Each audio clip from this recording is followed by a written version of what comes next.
I'm Rick Harp. This is your APTN News Brief for Tuesday, January 9th.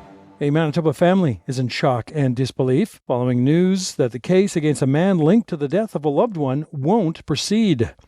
And it was almost a year ago that Noreen Tait died shortly after her assault, an attack that originally led to charges of manslaughter.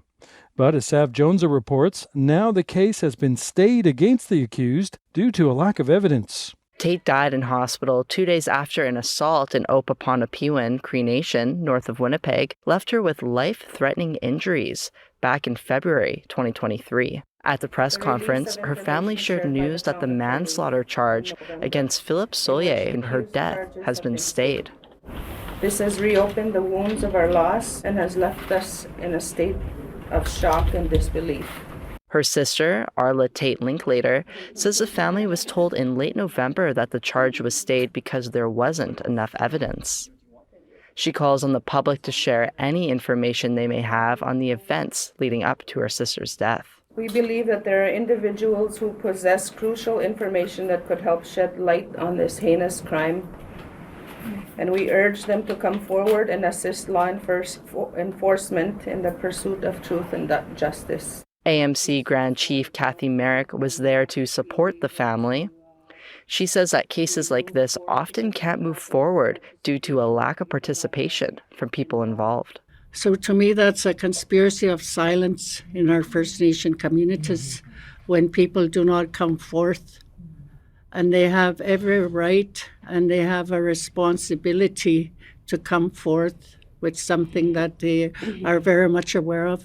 Arla Tait Linklater is critical of the RCMP investigation and says officers should have followed Tait while she was airlifted from OPCN to Winnipeg. The time that it took the RCMP to get to the hospital in Winnipeg where my sister took her last breath, it's not acceptable.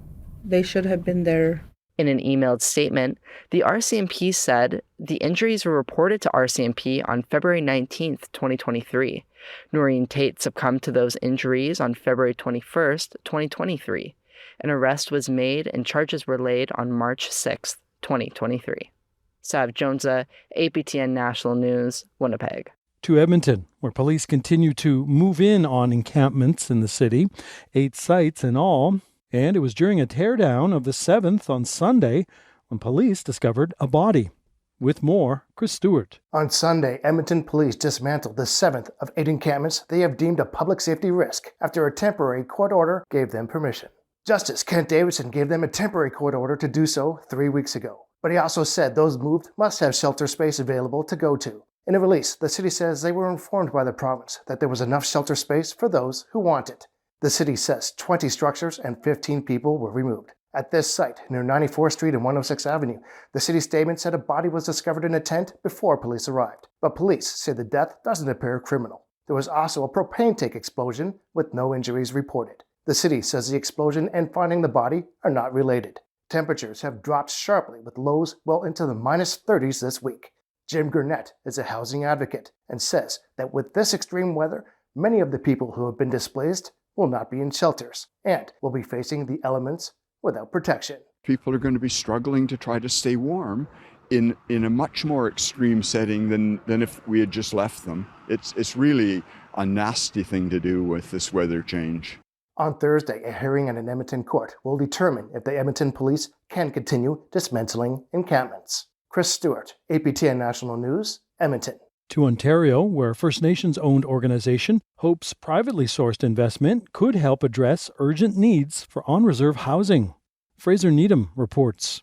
On-reserve housing projects have largely relied on government funding in the past, but Kiiwewin Capital CEO Tracy Smith says it's time to look to private markets for these funds. I really don't think necessarily the answer always has to go to government. Yes, the government is legally responsible, and we should definitely in tandem hold them responsible for that accountability of our treaties. But at the same time, a lot of organizations are looking for government guarantees, and they're looking for government to set aside more money. And, governments only have so much money per year, right? The Canada Mortgage and Housing Corporation is a partner with Kiiwewin. The plan is to fund the building of about 500 homes in First Nations communities in Saskatchewan and Manitoba over the life cycle of the pilot project. Smith says First Nations are good banking customers, and the myth needs to be dispelled that they don't pay back their loans. There's this perceived notion that Indigenous people don't pay back their loans, and there's no proof of that. If anything, there's more than enough proof that Indigenous people pay back loans better than Canadian mainstream do. And you'll probably get any financial institution, saying the exact same thing. Fraser Needham, APTN National News, Ottawa. And housing is desperately needed among Nunavummiut. Trevor Wright now on a recent federal announcement that pledges major support for the construction of hundreds of new units. Federal Housing Minister Sean Fraser announced $27 million for housing in the territory. Iqaluit will get $8.9 million.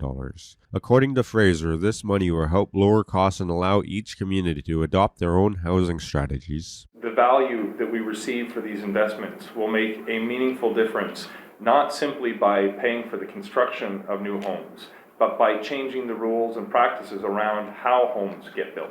The funding is coming through the Canada Mortgage and Housing Corporation's Accelerator Fund. The kinds of changes that are being made through the leadership and creativity of local levels of government include the establishment of a private land development framework that's going to help reduce the cost of building. It's expected 450 units will be built in 22 communities over the next 3 years, and over 3,100 over the next decade. In Iqaluit, downtown density restrictions will be removed to allow larger 6-story buildings. Nunavut MP Lori Idlaut says this wouldn't be possible without the people of Nunavut. This is how important your vote is as Nunavut. This is why you must exercise your right to vote at all levels, municipal, territorial, and federal levels. Voting does make a difference, and when you make sure that you elect people that you feel can make a difference, that will work hard for you, then you will see the results. According to the Territorial Housing Minister, this is a very significant milestone for its goal of building 3,000 homes by the end of the decade. We are on schedule on our Nunavut 3000 plan.